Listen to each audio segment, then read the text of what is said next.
WCLU news coverage of the 2022 primary election is brought to you in part by HVAC Services in Glasgow. Started out just trying to get a job out of high school, trying to get my foot in the door, trying to get a career started. We try to be a successful business for our employees and a long-term employment for our employees. And with this type of trade, and especially with HVAC services, the opportunities are endless. I don't think there's a better company anywhere in Kentucky.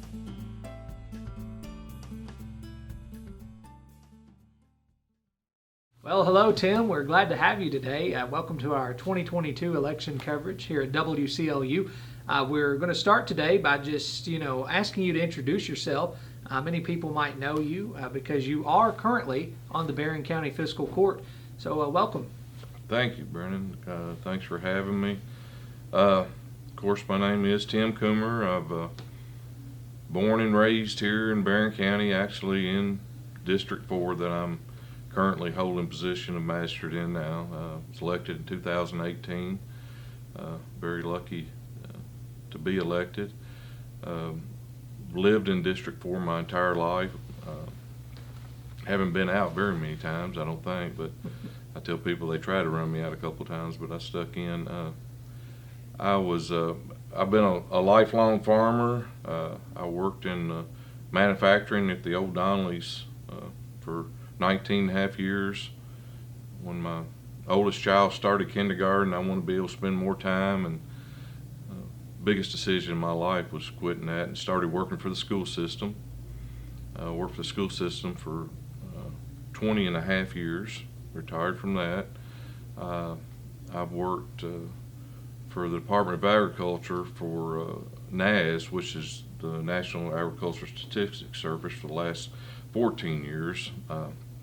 When I got elected magistrate, I somewhat resigned from that job. They asked me to stay on and do a little counseling and I have a few farmers I still survey that are some of the larger farmers in the state that actually said if I didn't take their information, they weren't going to give it. So being from a agriculture county and farming being very, very important to me, I felt obligated to stay with that job. Right. And, over the last 4 years, we could spend this entire segment talking about what's been going on.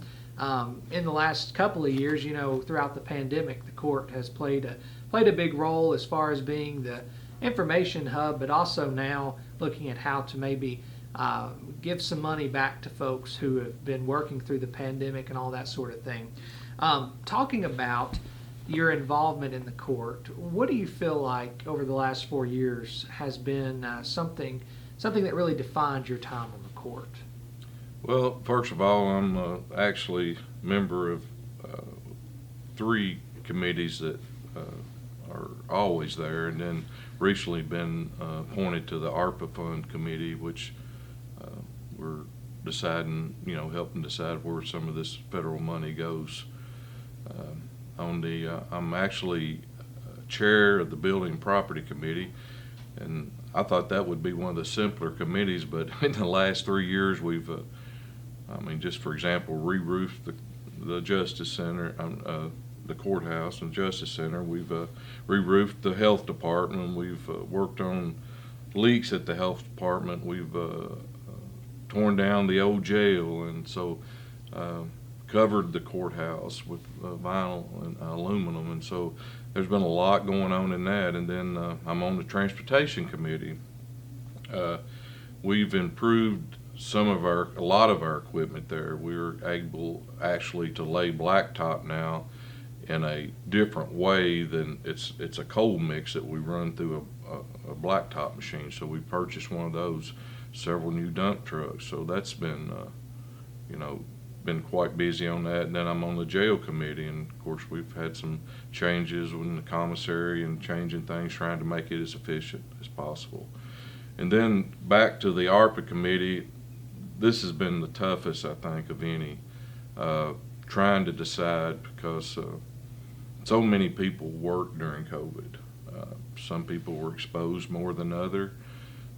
This money, of course, one of the things we did was it was used for was a fund for our employees that could be used for. And of course, it's actually restricted how it can be used for sewer and water. And I want to help the people that did work during COVID, but I think our main goal needs to be long term. This is money that we'll never see again. I think we need to make some infrastructure as far as improvements as far as water and sewer. We can't use any of this money for roads. As far as the new industrial park, I think, maybe we need maybe seeing about getting a larger water line out there so some of the industries that are interested, they consume so much water, we don't have enough water, and we got to see about getting sewer out there. I'd like to see some of the places in the county that our problem in the county with fire hydrants is you have to have a 6-inch main. A lot of places in the county will only have 4-inch. I'd like to see us possibly use some of the money to get some more hydrants to help people with their insurance premiums. What are some things that you hope to continue to do? You just alluded to some, but Right.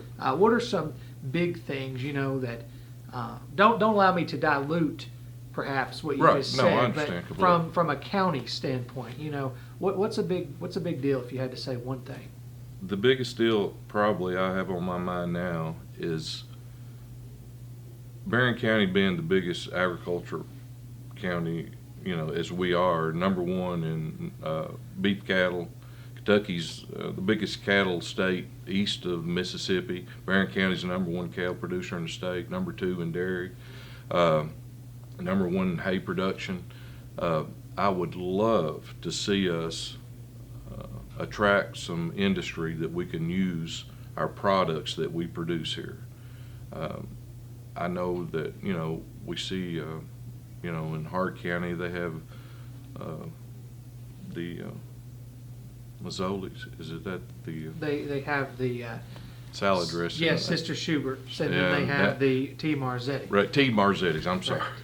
But anyway, I'd love to see maybe there's some ingredients in that we could use. But anyway, or have some type of industry here that we could use our own products. I think that would be a major. Even track, I'd love to see Kentucky actually being the largest cattle producer, attract some type of livestock slaughter facility, where the Barren County producers don't have to ship their cattle to Kansas to be fed out, or Michigan.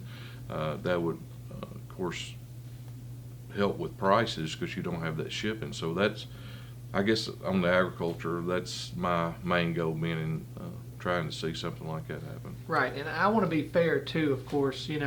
I understand that the bulk of, if we want to put it in a 4-year term for any one person that was elected before the pandemic and has worked through it, much of your work has had to be devoted to this pandemic. And so, a lot of the time we talk about, well, we hear from incumbents what they want to keep doing, but we keep looking at what they've done and it's not amounting up.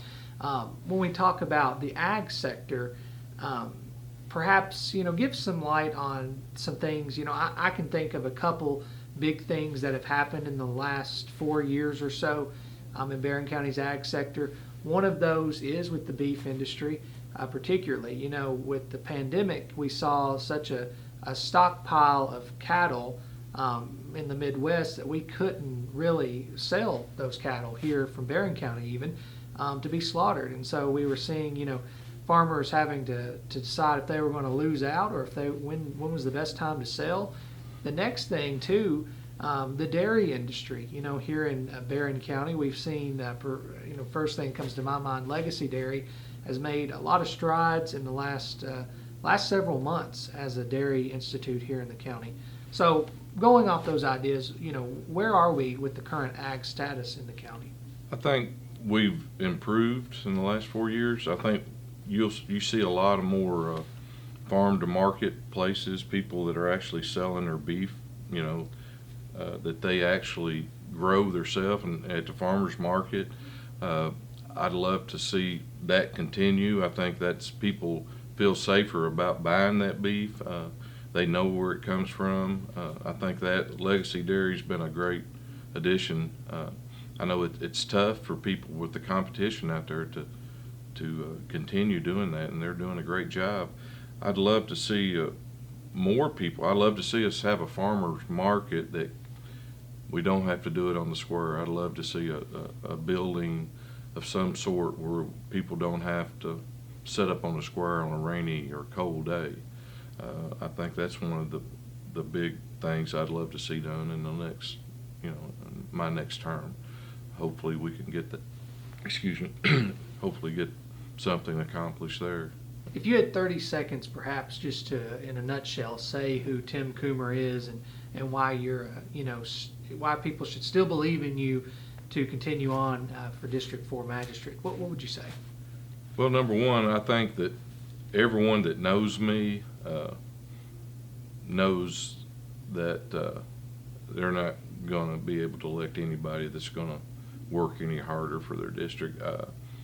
You can talk to people anywhere in my district and hopefully around. I know, but I just ask that anybody that doesn't contact me, and I'd be glad to sit down and explain anything I can.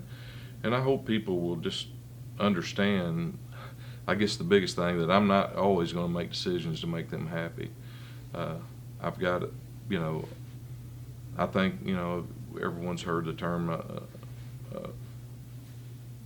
definition of a good leader is someone that wants to get things done but doesn't care who gets the credit.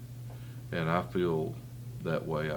I just want to, I'm so proud of my community in Barren County that, never lived anywhere else. I have no desire. I told my wife years ago, I said, honey, I can live anywhere in the world. Doesn't matter at all to me as long as it's not over 3 miles out of Hyattsville. So that's my goal. And it's not just Hyattsville, it's not just my area. And I drive my roads. I keep them checked up. I try to drive them at least once every couple months. And I give people access to my number if they need to call me with complaints, and I don't always get them fixed, but I just ask that everybody would look hard and have any questions, contact me. I'd be glad to answer any questions, and I would appreciate any support during the primary and general election. All right. Well, we appreciate you coming in today, Tim, and thank you so much, and best of luck. Thank you very much, Brennan.